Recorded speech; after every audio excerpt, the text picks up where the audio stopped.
Okay, so this is another segment of Keeping It Real with Reese. And the topic that's been on my mind a lot lately has been, what does communication mean when you're in a relationship? And I would always believe that communication is key. Like, once you're communicating, like, that's the key, right? Sorry, my hair. That's the key. And I realized that I saw a post the other day and I was like, no, communication is not the key, because both of y'all can be talking, but nothing's changing, and it's just making matters worse. You're communicating, because communication is having two people having a conversation, but you're then leading to conversations that you're having over and over and over again. And I think what is the key thing? The key thing partly is communication, but more importantly is understanding and listening when the other person speaks. Because without putting yourself in that person's shoes and trying to see where they're coming from, then communication is pointless. It doesn't really matter. For example, I'll use my life experiences. So throughout my college years, I would, talk to these guys, and like, if I had an issue with something that they were doing, I'd be like, this is an issue. And I'd approach them in such a way that is not argumentative, but it always came back that they got so defensive with what I said, and they don't know why I'm feeling that way, blah, blah, blah. And I'm going, but I'm not just pulling my feelings out of thin air.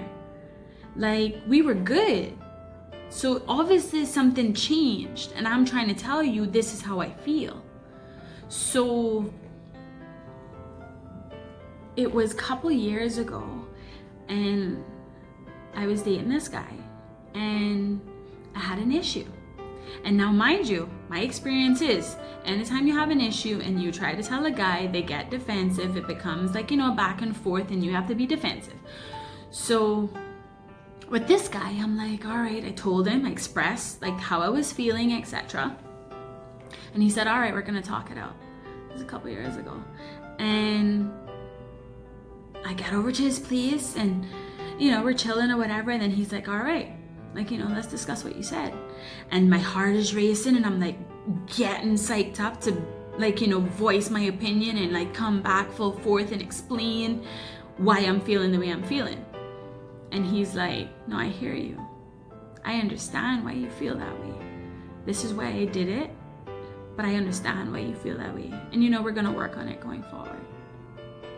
I sat there and I was just like, I didn't know what to do, because I was so accustomed to guys not really caring how I felt and dismissing my feelings, even though I'm trying to communicate, and them not really caring. And I didn't know how to handle that to a mature conversation, which should be normal. That's the normal way to have it. Like, you sit down, you discuss it, you say, I see where you're coming from. I can understand. Like, let's work on this. I did it because of this.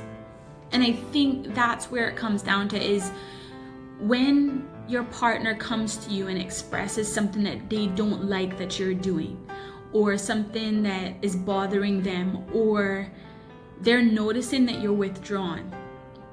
Don't just get defensive and say, well, I don't understand, it's not you, blah, blah, blah, blah. Say, you know what, hun, I'm sorry you're feeling that way. Like, why are you feeling that way? And then say, what is it that making you feel that I'm distant? What is it that has changed from the time we first started to now, where you're now feeling this? Because you didn't feel this before. So what is it that I'm doing differently? What is it? Talk to me. Like, we need to make this work. And I think a lot of times that's not what happens, and I think a lot of times people just are quick to dismiss your feelings and say, yeah, we communicate all the time. No, you don't. You don't sit, you don't step back, and you don't see where that other person is coming from. Because people just don't pull feelings out of the air. There's something, whether or not it's something that's in their past. So say someone has issues with trust, and you tell them, you say, listen, I have issues with trust, and these are stuff that I've noticed from past. And it's going to take them, you have to be able to openly communicate. Now, I'm not saying that, you sit there and you take abuse, etc. Like, no, but you have to be able to communicate and say, hun, I understand it's your past. You have to work on you and make sure that you don't bring the past into our present. I understand you feel that way, and it's because of your past. But you have to understand, I'm a different person, and it's not going to be the same with me. I had a conversation the other day, and it was in regards to,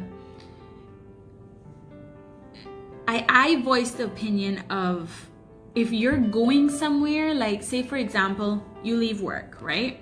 Because I'm looking at it from, okay, I'm the wife at home, or I'm the partner at home, right? And my partner goes to work, leaves work, and then just goes and hangs out with his friends. And someone told me like, oh no, I'm not gonna tell, like that's controlling, and why do I need to report my every move, and blah blah blah blah, and and that's controlling, like that's a parent. And I was like, no, it's not. There's differences in it. It's one thing that if you say, hun, I'm not gonna be home right after work, I'm going to Mango Tree to have drinks with some co-workers. I'll be home around by 10. If anything changes, I'll let you know. And hun goes, all right, cool. I go, okay, that's fine. Whereas where it becomes controlling is when you have that partner that says, you need to be home by 8 o'clock. Where you going? What you doing? Who you seeing? Who you going out with? Do I know them? No, that's a parent's job. Like, I'm pretty sure if you and someone are together, you've outgrown your life of living at home with your mom and your dad, and now you're in a relationship and a partnership with someone where trust should be built upon, communication should be built upon, and you grow in that sense. You grow spiritually, you grow mentally, you grow physically together. And letting them know is just out of respect in my eyes. Because that's where I saw, and based off of what I could see from, relationships that I've witnessed, like my parents' relationships, etc. Like where the problems then occur is you're not having that open communication, you're not showing your partner that respect. And then say, I'm at home, I have like a surprise dinner, candle lit, candles burning, and you didn't let me know that you weren't gonna be home. Okay, now you get home, now it's an argument because I have sat here, slaved away. I was gonna surprise you at dinner, and candles all lit, they've all burnt out, food is cold, and I'm sitting here waiting, blowing up your phone, which you find annoying because you're like, oh, she controlling me. Whereas all of that could have been avoided if you had just messaged and said, hey hun, I'm not gonna be home right after work. Like communication is not the same as control, and I think a lot of people view it that way. And I think especially a lot of men that I've dealt with, they view that as the woman trying to control them. I don't need to report my every move.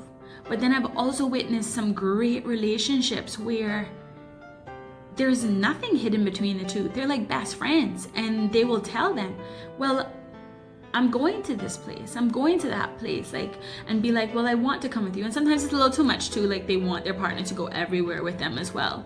So that's another case as well. But I think you have to build that trust. You have to build that,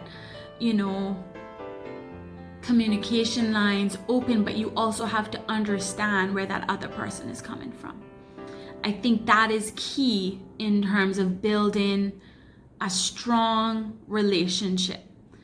When you're set in your ways, when you come into a relationship with someone, you need to understand that it's not just I anymore. It is a we, it is an us. When there's decisions to be made, let's sit, let's talk this out. Why are you feeling this way? Why are you acting this way? Are you in a bad mood? Is it that time of month? Can we do something? Then you need to learn your partner's love language. You know, they might be upset with you. You never wash the dishes. And the minute you wash the dishes, they're like, oh my God. And they treat you like you just, I don't know, painted the whole house in gold. But that's their love language, acts of service, you know, gift giving. That's one of mine. Like, I really like when someone takes the time to give me a gift that really means something. Like, I had an ex of mine give me a gift card. And if it was a gift card to my favorite store, sure, cool. Because you thought about it, you listened. That's where I really like to go. But it was just a random gift card. It just had an amount on it. I was like, no, you can have that. When we broke up, I was like, take it back. I really don't, like, you didn't put any thought into it. And I think that makes a difference as well, you know, in a relationship.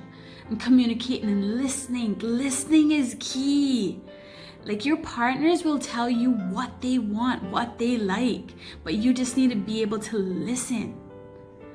And when their mood changes, watch that. And don't just get defensive when their mood changes. Sit, talk it out. Be like, yo, hun, what is going on? Like, why are you acting this way? And you need to be able to do that with partners, you know, and be able to make that kind of sacrifice, make that change,